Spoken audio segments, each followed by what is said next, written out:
HMT ಕ್ಯಾಂಪಸ್ನಲ್ಲಿ ಕೇಂದ್ರ ಸಚಿವ ಎಚ್.ಡಿ. ಕುಮಾರಸ್ವಾಮಿ ಪರಿಶೀಲನೆಯನ್ನ ಮಾಡಿದ್ದಾರೆ. ಕ್ಯಾಂಪಸ್ನ ವಿವಿಧ ಭಾಗಗಳಲ್ಲಿ ಕುಮಾರಸ್ವಾಮಿ ಪರಿಶೀಲನೆಯನ್ನ ನಡೆಸಿದ್ದು, ಕ್ಯಾಂಪಸ್ ಪರಿಶೀಲನೆ ಬಳಿಕ ಎಚ್.ಡಿ. ಕುಮಾರಸ್ವಾಮಿ ಸ್ಫೋಟಕ ಆರೋಪವನ್ನ ಮಾಡಿದ್ದಾರೆ. ಎಚ್ಎಂಟಿ ಕ್ಯಾಂಪಸ್ಗೆ ಸಂಬಂಧಪಟ್ಟ ಹಾಗೆ ಹಿಂದಿನ ಅರಣ್ಯ ಸಚಿವರು ಕೊಟ್ಟಂತಹ ಸ್ಟೇಟ್ಮೆಂಟ್ಗೆ ಹಿನ್ನೆಲೆಯಲ್ಲಿ ಕೇಂದ್ರ ಸಚಿವ ಎಚ್.ಡಿ. ಕುಮಾರಸ್ವಾಮಿ ಇವತ್ತು ಎಚ್ಎಂಟಿ ಕ್ಯಾಂಪಸ್ನಲ್ಲಿ ಪರಿಶೀಲನೆ ಮಾಡಿದ್ದಾರೆ. ವಿವಿಧ ಭಾಗಗಳಲ್ಲಿ ಕುಮಾರಸ್ವಾಮಿ ಪರಿಶೀಲನೆ ನಡೆಸಿದ್ದು, ಈ ಒಂದು ಪರಿಶೀಲನೆ ಆದ ಬಳಿಕ ಸ್ಫೋಟಕ ಆರೋಪ ಮಾಡಿದ್ದಾರೆ. ಎಚ್ಎಂಟಿ ಕ್ಯಾಂಪಸ್ನಲ್ಲಿ ಡಿಕೆ ಶಿವಕುಮಾರ್ ಅವರದ್ದು ಭೂಮಿ ಇದೆ ಅನ್ನುವ ಮಾಹಿತಿ ಇದೆ.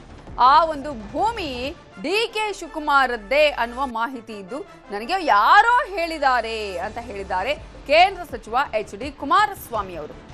ಭೂಮಿ ಕಬಳಿಕೆಯಲ್ಲಿ ಅಧಿಕಾರಿಗಳು ಶಾಮೀಲಾಗಿದ್ದಾರೆ, ಡಾಕ್ಯುಮೆಂಟ್ ಇದ್ರೆ ನಾನು ಮಾತಾಡ್ತಿದ್ದೆ ಅಂತ ಹೇಳಿದ್ದಾರೆ ಎಚ್.ಡಿ. ಕುಮಾರಸ್ವಾಮಿ. ಡಿಕೆ ಶಿವಕುಮಾರ್ ಅವರ ಮೇಲೆ ಇದೀಗ ಎಚ್.ಡಿ. ಕುಮಾರಸ್ವಾಮಿ ಗಂಭೀರ ಆರೋಪವನ್ನ ಮಾಡಿದ್ದಾರೆ. ಇನ್ನು ಎಚ್ಎಂಟಿ ಜಾಗದಲ್ಲಿ ಪ್ರೆಸ್ಟೇಜ್ ಕಂಪನಿಯ ಬಿಲ್ಡಿಂಗ್ ಕಟ್ಟಿದ್ದಾರೆ. ಪ್ರೆಸ್ಟೇಜ್ ಬಿಲ್ಡಿಂಗ್ ಕಟ್ಟಿದ ಬಗ್ಗೆ ಈಶ್ವರ್ ಖಂಡ್ರೆ ಯಾಕೆ ಮಾತಾಡ್ತಿಲ್ಲ? ಕಾಂಗ್ರೆಸ್ ಸರ್ಕಾರ ಹಾಗೂ ಸಚಿವರಿಗೆ ಎಚ್.ಡಿ. ಕುಮಾರಸ್ವಾಮಿ ಪ್ರಶ್ನೆಯನ್ನ ಮಾಡಿದ್ದಾರೆ. ಕುಮಾರಸ್ವಾಮಿ ಭೇಟಿಗೆ ಈಶ್ವರ್ ಖಂಡ್ರೆ ರಿಯಾಕ್ಷನ್ ಕೂಡ ಕೊಟ್ಟಿದ್ದಾರೆ. ಅವರು ಎಚ್ಎಂಟಿ ಭೇಟಿ ಕೊಟ್ಟಿದ್ದು ಬಹಳ ಖುಷಿಯ ವಿಚಾರ. ಮೈಸೂರು ಸರ್ಕಾರದ ಗೆಜೆಟ್ ನೋಟಿಫಿಕೇಶನ್ ನಲ್ಲಿ ಬಹಳ ಸ್ಪಷ್ಟವಾಗಿ ಷರತ್ತಿದೆ. ಭೂ ಸ್ವಾಧೀನ ಸಂದರ್ಭದಲ್ಲಿಯೇ ಷರತ್ತುಬದ್ಧವಾಗಿ ನೀಡಲಾಗಿದೆ ಅಂತ ಹೇಳಿದ್ದಾರೆ ಅನ್ನುವ ವಿಚಾರವನ್ನ ಈಶ್ವರ್ ಖಂಡ್ರೆ ಹೇಳಿದ್ದಾರೆ. ಈಗ ಕುಮಾರಸ್ವಾಮಿ ಅವರು ಪರಿಶೀಲನೆ ಮಾಡಿದ ಬಳಿಕ ಸ್ಫೋಟಕ ಆರೋಪವನ್ನ ಮಾಡಿದ್ದಾರೆ. ಇಲ್ಲಿ ಡಿಕೆ ಶಿವಕುಮಾರ್ ಅವರ ಭೂಮಿ ಇದೆ ಅನ್ನುವ ವಿಚಾರವನ್ನ ಹೇಳಿದ್ದಾರೆ. ಈ ಒಂದು ಕಾರ್ಖಾನೆಗೆ ಸಂಸ್ಥೆಗೆ ಒಂದು ಕಾಯಕಲ್ಪ ಹೊಸದಾಗಿ ಕಲ್ಪಿಸಬೇಕು. ಈ ಒಂದು ಕಾರ್ಖಾನೆಗೆ ಸಂಸ್ಥೆಗೆ ಒಂದು ಕಾಯಕಲ್ಪ ಹೊಸದಾಗಿ ಕಲ್ಪಿಸಬೇಕು ಅಂತೇಳಿ ನಾನು ತೀರ್ಮಾನ ಮಾಡಿದಾಗ ಇದನ್ನ ಏನಾದರೂ ಮಾಡಿ ದಾರಿ ತಪ್ಪಿಸ್ಬೇಕು ಅಂತಕ್ಕಂಥದ್ದಕ್ಕೆ ಈ ಸರ್ಕಾರದಲ್ಲಿ ನಿರಂತರವಾಗಿ ಎಚ್ಎಂಟಿ ಮೇಲೆ ಈ ಕಾರ್ಖಾನೆಯ ಏನೊಂದು ಭಾಗ ಇದೆ, ಇದು ಅರಣ್ಯ ಇಲಾಖೆಗೆ ಸೇರಿರ್ತಕ್ಕಂಥದ್ದು. ಅರಣ್ಯ ಒತ್ತುವರಿ ಮಾಡ್ಕೊಂಡಿದ್ದಾರೆ. ಕಾನೂನು ಪ್ರಕಾರ ಅರಣ್ಯ ಇಲಾಖೆಗೆ ಸೇರಬೇಕು ಅಂತ ಹೇಳಿ ಪ್ರತಿನಿತ್ಯ ಒಂದಲ್ಲ ಒಂದು ರೀತಿ ಈ ಭೂಮಿ ಒಡಿಲ್ತಕ್ಕಂಥದ್ದಕ್ಕೆ ಹೊರಟಿದ್ದಾರೆ. ಇಲ್ಲಿ ಯಾವೊಂದು ಕೆಲವು ಜಾಗಗಳನ್ನು ಈಗ ಈ ಮಂತ್ರಿ ಹೇಳ್ತಾ ಇದ್ದ ಮಾಜಿ ಅರಣ್ಯ ಇಲಾಖೆ ಸಚಿವರು ಈಗ ಪಂಚಾಯತ್ ರಾಜ್ ಮಂತ್ರಿಗಳಿದ್ದಾರೆ. 170 ಎಕರೆ ಲ್ಯಾಂಡ್ನ ಎಚ್ಎಂಟಿ ಅವರು ಮಾರಾಟ ಮಾಡಿಬಿಟ್ಟಿದ್ದಾರೆ. ಇದೆಲ್ಲ ಹೇಳಿದ್ದಾರೆ, ಆಪಾದನೆ ಮಾಡಿದ್ದಾರೆ.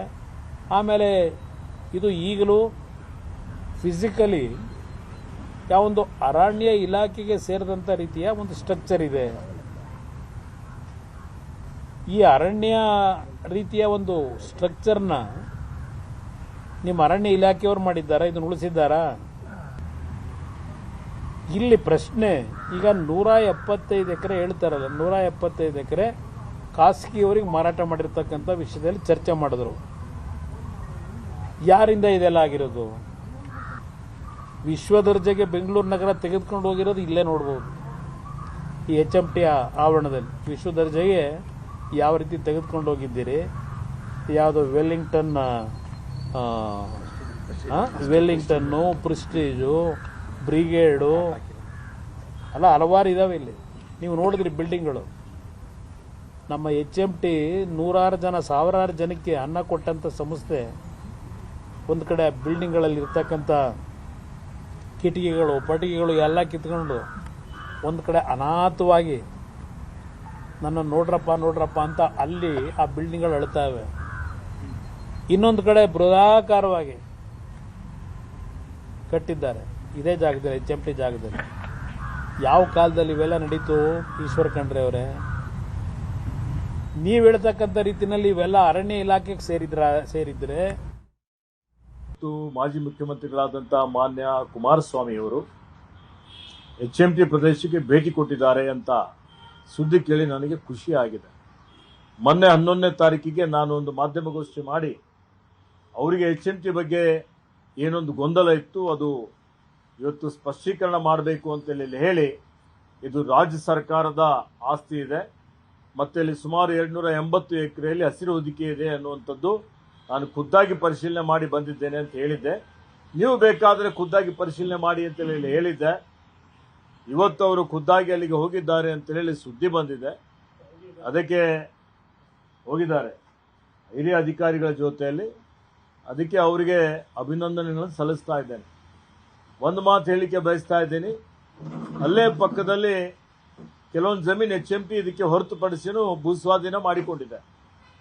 ಆ ಭೂಸ್ವಾಧೀನ ಮಾಡಿಕೊಂಡಂಥ ಜಮೀನು ಏನಿದೆ ಅದರಲ್ಲಿ ಬಹಳ ಸ್ಪಷ್ಟವಾಗಿ ಇವತ್ತು ಈ ಗೆಜೆಟಲ್ಲಿ ಬರೆದಿದ್ದಿದೆ. ಏನಂತೆ, ಭೂಸ್ವಾಧೀನ ನಾವು ಮಾಡಿಕೊಡ್ತಾ ಇದ್ದೀವಿ ರಾಜ್ಯ ಸರ್ಕಾರ, ಇದಕ್ಕೆ ಯಾವ ಉದ್ದೇಶಕ್ಕಾಗಿ ಭೂಸ್ವಾಧೀನ ಮಾಡಿಕೊಳ್ಳಲಾಗಿದೆ ಆ ಉದ್ದೇಶ ಬಿಟ್ಟು ಅನ್ಯ ಉದ್ದೇಶಕ್ಕೆ ಏನಾದರೂ ಈ ಒಂದು ಭೂಮಿ ಉಪಯೋಗ ಮಾಡಿದರೆ ಈ ಭೂಮಿ ವಾಪಸ್ ಕೊಡಬೇಕಾಗತ್ತೆ ಅನ್ನುವಂಥ ಒಂದು ಷರತ್ತಿಗೆ ಒಳಪಟ್ಟು ಭೂಸ್ವಾಧೀನ ಮಾಡಿಕೊಡ